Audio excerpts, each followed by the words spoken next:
Nasirnagar TV চ্যানেলটি subscribe করুন।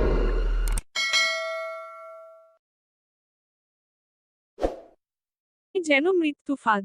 মোহাম্মদ আব্দুল হান্নান, নাসিরনগর, ব্রাহ্মণবাড়িয়া জেলার নাসিরনগর উপজেলার সরাইল নাসিরনগর হবিগঞ্জ আঞ্চলিক মহাসড়কের গুরুত্বপূর্ণ সংযোগ নাসিরনগর বুড়িশ্বর ইউনিয়নের মধ্যবর্তী স্থান মহাখাল খালের উপরে নির্মিত শতবর্ষী সেতুটি এখন মৃত্যুফাঁদে পরিণত হয়েছে। জরাজীর্ণ ও ভেঙে পড়া এই সেতুর ওপর দিয়ে প্রতিদিন শত শত ভারী যানবাহন, যাত্রীবাহী বাস, সিএনজি ও স্কুলগামী কলেজগামী শিক্ষার্থী ও সাধারণ মানুষ জীবনের ঝুঁকি নিয়ে পারাপার হচ্ছে। সেতুটির মাঝখানে ফাটল ও দুই মাথা ভেঙে পড়েছে। বিকল্প হিসেবে অস্থায়ী একটি মিনি সেতু নির্মাণ করা হলেও সেই সেতুটির অবস্থাও নাজুক। দুর্ঘটনা এড়াতে স্থানীয়ভাবে নির্মিত অস্থায়ী সেতুটির নিচ থেকে মাটি সরে গেছে। ফলে সেটিও এখন নিরাপদ নয়। মূল সেতু ভেঙে পড়লে বিকল্প হিসেবে ব্যবহারের সুযোগও থাকছে না।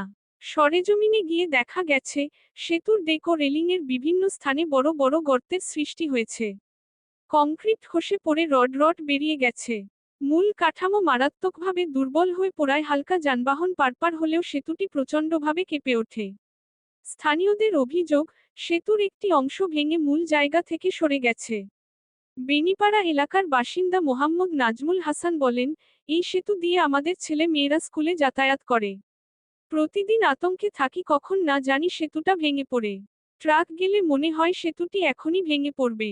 একজন সিএনজি চালক কুদ্দুস মিয়া জানান, যাত্রী নিয়ে সেতুর ওপর উঠতে গেলে কলিজা শুকিয়ে যায়। গর্তের জন্য চাকা আটকে যাওয়ার উপক্রম হয়। কয়েকবার ছোটখাটো দুর্ঘটনাও হয়েছে। এলাকাবাসী জানান, এই সেতুটি নাসিরনগর উপজেলার সাথে সরাইল ও হবিগঞ্জের সড়ক যোগাযোগের একমাত্র মাধ্যম। সেতুটি ভেঙে পড়লে নাসিরনগরের প্রায় 4 লাখ মানুষ সারা দেশ থেকে বিচ্ছিন্ন হয়ে পড়বে। কৃষিপণ্য, জরুরি রোগী পরিবহন, ব্যবসা বাণিজ্য সবকিছু বন্ধ হয়ে যাবে। এলাকাবাসী দ্রুত মূল সেতুটির সংস্কার এবং টেকসই বিকল্প সেতু নির্মাণের দাবি জানিয়েছেন। তাদের অভিযোগ, প্রশাসনের নির্বোধতায় যেকোনো সময় বড় ধরনের প্রাণহানির ঘটনা ঘটতে পারে। এ বিষয়ে নাসিরনগর উপজেলা প্রকৌশলী আব্দুল মোমেনের সাথে মুঠোফোনে কথা বলে ব্রিজটি সম্পর্কে জানতে চাইলে তিনি বলেন, আমি নতুন এসেছি, ব্রিজটি কোথায় আমি চিনি না। উপজেলা নির্বাহী কর্মকর্তা শাহিনা নাসরিনের সাথে তার মোবাইল ফোনে যোগাযোগের চেষ্টা করলেও তিনি ফোন রিসিভ করেননি।